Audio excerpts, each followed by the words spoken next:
I'm going to go to President Trump before we end, talking about mail-in voting.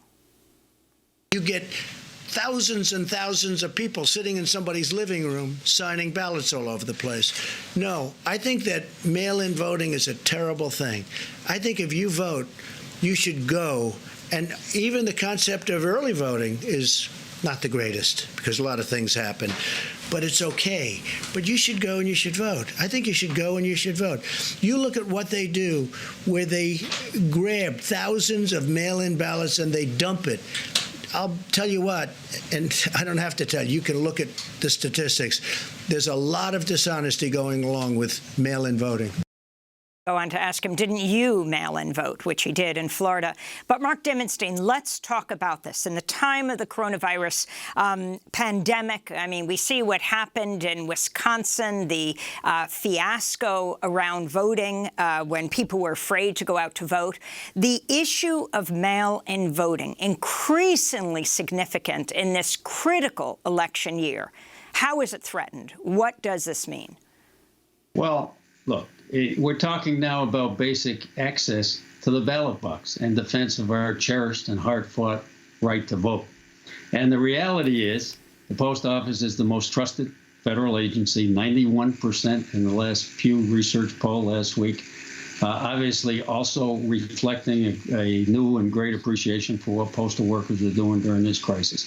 But we've been servicing the people of this country on vote by mail and the information around balloting, voter registration, and so on for decades and decades. And the states that have mandatory vote by mail have absolutely no fraud. So that's just not true. And so if people are going to have true access to the ballot box, we're going to have vote by mail. And that's been really brought home in this tragic crisis. And if we don't have a United States public postal service, we will not be able to have vote by mail. And anybody that thinks voting can take place on the internet and take place safely, that's a pipe dream. The internet and all aspects can be easily hacked. Mail cannot be. So it's a great way. People are voting voluntarily that way long before this crisis in California. And they don't have to pay when they're sending in their vote by mail, because we have a U.S. post office, unlike the private corporations. That's right. It actually saves the cities, states, counties money. It works well. It increases voter participation.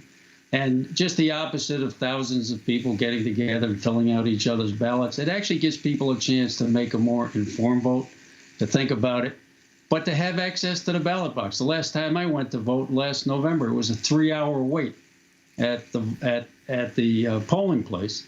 And of course, our elections are on a work day. So it's much harder for working people to vote. So it's a thrust towards more democracy, defense of our democratic rights. And obviously, this pandemic has brought home that if we're going to have true access to the ballot box, or more access to the ballot box, because we really don't have true access now, vote by mail is definitely the way to go. It was before. Now it's very, very clear. And postal workers are ready to continue to serve the people of this country in all sorts of ways, including that defense of our democratic right to vote. Mark Dimondstein, I want to thank you for being with us, President of the American Postal Workers Union. We go from the post office to education in this country. Stay with us.